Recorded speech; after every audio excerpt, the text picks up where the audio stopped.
In the heart of every great achievement lies a secret, a quiet force that turns raw talent into lasting mastery. It's not a sudden spark of genius, nor is it a gift bestowed upon a chosen few. It's something far more humble, far more powerful. It's the hidden power of discipline. This is the story of how that power can shape a life. Our story begins in the faint light of dawn, in a small workshop filled with the scent of oil and old wood. A young apprentice, barely a man, begins his day long before the rest of the world stirs. His hands, though young, are already dusted with the fine brass filings of his trade. He is a watchmaker, or rather he hopes to be one day. But the path is proving to be far harder than he ever imagined. He spends his days hunched over a small wooden bench, his world shrunk to the size of a coin. Under the unforgiving lens of his loupe, microscopic gears become mountains, and tiny springs become treacherous serpents. His hands, which he wills to be steady, tremble with the pressure of 1,000 expectations. A spring snaps, recoiling like a broken promise. Another gear tooth, filed just a fraction too much, is ruined.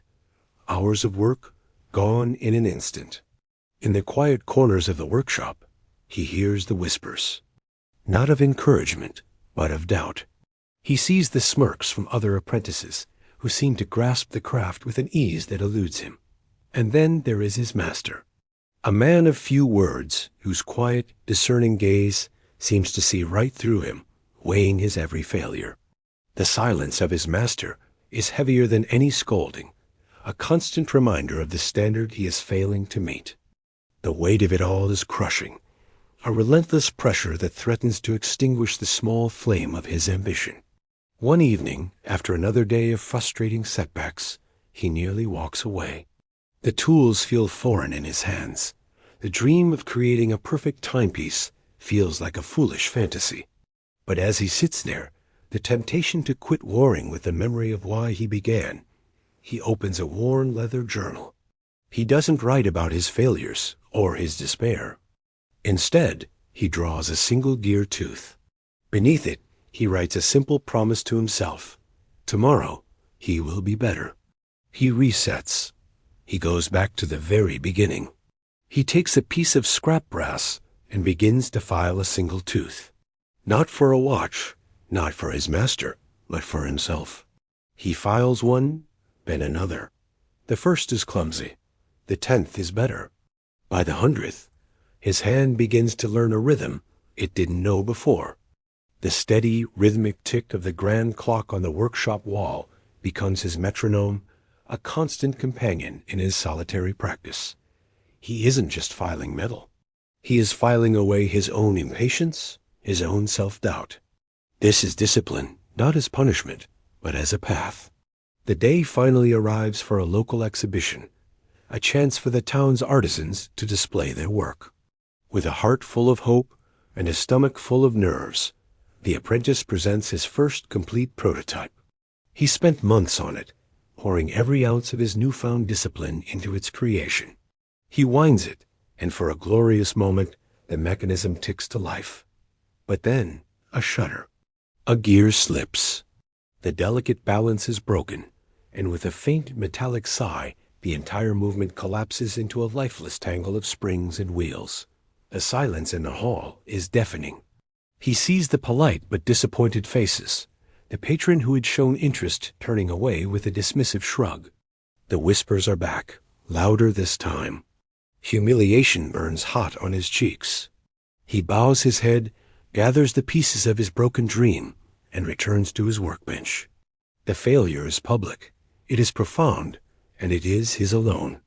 Many would have given up. Many would have let that public failure define them.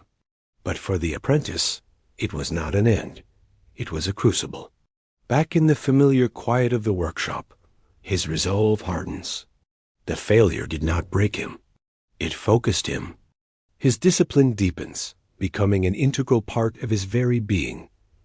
He practices not just his craft, but himself. He places a metronome on his bench, synchronizing the slow, deliberate movements of his hands to its steady beat. He learns to control his breath, to exhale slowly as he places a microscopic screw, making his body an extension of his will. His tools become extensions of his soul, sharpened and maintained with a reverence that borders on ritual. He spends nights not just building, but thinking, redrawing blueprints, recalculating tolerances, reimagining the flow of energy through the heart of the machine. The light in the workshop seems to change with him, the soft amber glow of his early struggles warming into a rich, confident gold. Then comes the night. There is no audience, no exhibition. It is just him, his bench, and the culmination of years of relentless effort. He assembles the new escapement, the very heart of the watch. Each piece fits with a satisfying, near-silent click. He holds his breath, gives the mainspring a gentle wind, and watches.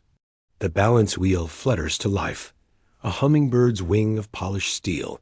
The pallet fork engages, locks, and releases with a rhythm so perfect, so precise, it is almost silent. The second hand does not tick. It glides, a smooth, unbroken sweep of motion. It is alive. A tear he didn't know he was holding back traces a path through the brass dust on his cheek. In the stillness of the workshop, the quiet, steady pulse of his creation is the most beautiful music he has ever heard. The day of the grand unveiling arrives. The hall is bathed in sunlight, the air thick with anticipation. Esteemed patrons and critics gather, their faces skeptical but curious. He places his masterpiece on a velvet cushion. It's more than a watch. It's a story told in brass and steel. He winds it, and a hush falls over the crowd. This time, there is no collapse. Instead, a sound fills the hall, a clear, crisp, and perfectly harmonious ticking. The mechanism sings.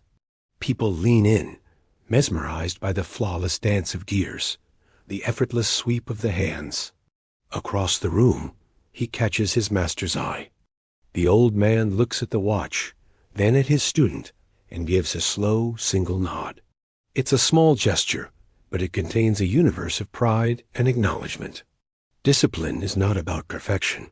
It's about showing up every day, even when no one is watching. It's about facing failure not as an endpoint, but as a lesson. It's the quiet promise you make to yourself to keep going, to refine, to learn, to grow, one tiny step at a time. It is the architect of mastery. Years pass. The apprentice is now a mature craftsman, his name known in cities far and wide. His workshop has grown, but the bench where he learned his most valuable lessons remains. We see him now, his hair neatly combed, his hands steady and sure, guiding a new apprentice. He watches as the young student struggles with a tiny gear, and he offers not criticism, but quiet encouragement. He is passing on not just the secrets of watchmaking, but the far greater secret he learned through years of effort. If you ever feel like giving up, remember why you started and let discipline guide your way. Thank you for watching. If this story resonated with you, please consider subscribing for more content that explores the journey of growth and mastery.